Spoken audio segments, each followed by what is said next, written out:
اللہ کی پسندیدہ مخلوق کی حالت زار امجد صدیقی کی چشم کشا تحریر۔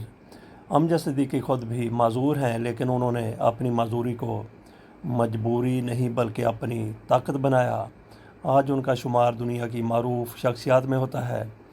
انہوں نے جنگ کے لیے آرٹیکل لکھا جس میں وہ کہتے ہیں، پاکستان میں بسنے والے تقریباً 3.5 کروڑ اسپیشل پرسنز ایسے ہیں جو باقی مخلوق کی بخشش کا بہت بڑا ذریعہ بن سکتے ہیں، مگر شاید ہمیں یہ قبول نہیں۔ انتہائی افسوس سے کہنا پڑتا ہے کہ پاکستان میں پون صدی سے بھی زیادہ عرصہ 76 سال گزرنے کے بعد بھی معذور افراد کا مستقبل تاریک ہی نظر آتا ہے۔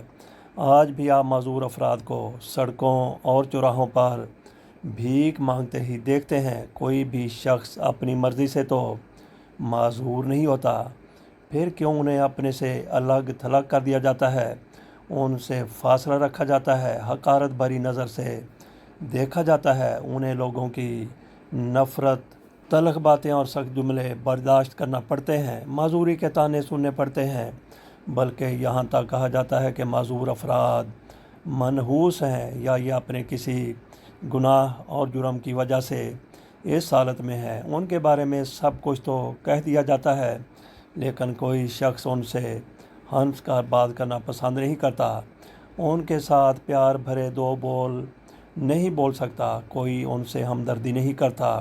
معذوروں کے ساتھ امتیازی اور ظالمانہ سلوک ان کے گھر سے شروع ہوتا ہے اور معاشرے سے ہوتا ہوا حکومتی سطح تک جاتا ہے۔ معذور افراد کو گھر میں بھی قبول نہیں کیا جاتا، ان کو پہلے دن سے ہی ناکارہ قرار دے کر حالات کے رحم و کرم پر چھوڑ دیا جاتا ہے۔ امجد صدیقی اپنے آرٹیکل میں مزید کہتے ہیں، اور سمجھ لیا جاتا ہے کہ انہوں نے بس بھیک مانگنی ہے۔ اگر کسی گھر میں معذور بچہ موجود ہو تو والدین اس کی تعلیم و تربیت کی ضرورت محسوس نہیں کرتے، اسے گھر کے کونے میں پھینک کر اس کی موت کا انتظار کیا جاتا ہے۔ بالکل یہی رویہ ہمارے اندر اجتماعی طور پر اور حکومتی سطح پر بھی نظر آتا ہے۔ کوئی بھی حکومتی ادارہ معذوروں کا والی وارث نہیں بنتا، کوئی بھی ان کی ذمہ داری لینے کو تیار نہیں ہوتا، کوئی بھی ادارہ ان کے لیے کوئی سہولت یا آسانی پیدا کرنے پر آمادہ دکھائی نہیں دیتا۔ اگر کسی معذور کو اپنے کسی مسئلے کسی سرکاری دفتر یا ادارے میں جانا پڑ جائے تو اس کے ساتھ بھکاریوں جیسا سلوک کیا جاتا ہے۔ پورے ملک میں کہیں بھی معذوروں کے لیے بنیادی سہولیات موجود نہیں۔ کسی دفتر، کسی ادارے، کسی سرکاری یا پرائیویٹ بلڈنگ میں وہیل چیئر کے لیے راستے موجود نہیں ہیں۔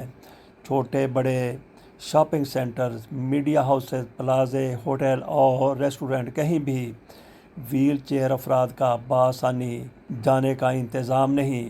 ریلوے ہو یا پرائیویٹ بسیں، ویگنیں، کہیں بھی وہیل چیئر کی رسائی نہیں ہے۔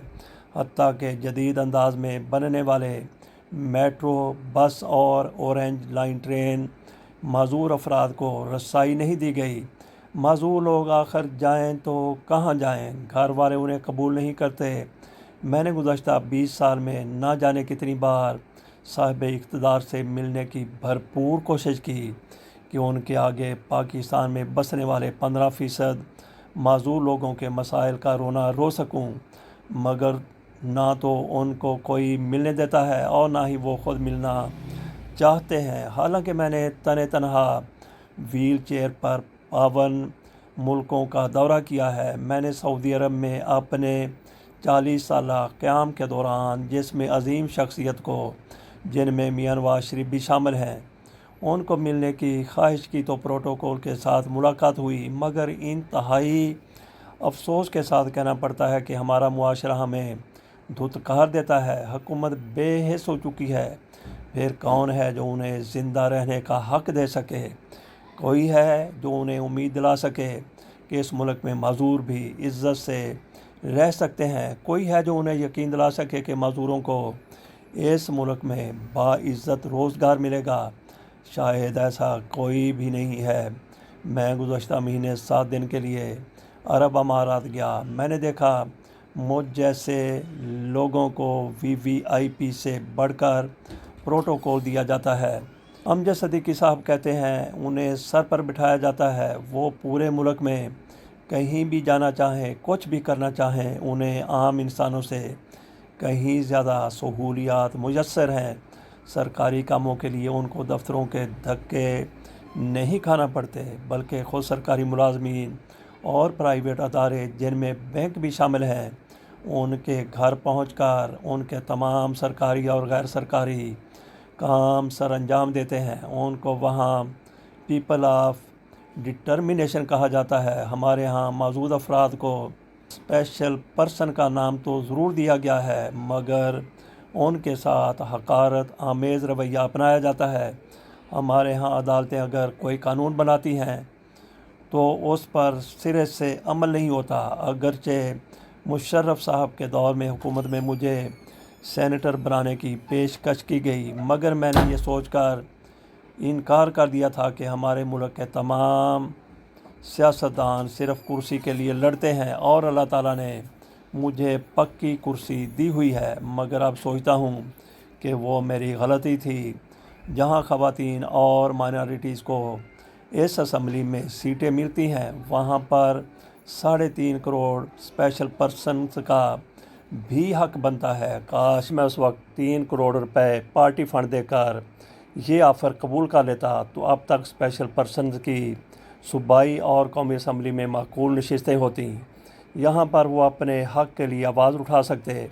پنجاب بھر میں ابھی تک کوئی ایسا ریہیبلیٹیشن سینٹر یا ادارہ نہیں بنایا گیا جہاں ایک چھت کے نیچے معذور افراد کی معذوری کو کم سے کم کیا جا سکے۔ اگر پنجاب حکومت ان افراد کی ریہیبلیٹیشن پر توجہ دے تو کوئی وجہ نہیں کہ کم از کم 70% معذور افراد کو برسر روزگار کر کے معاشرے میں باعزت مقام نہ دلایا جا سکے۔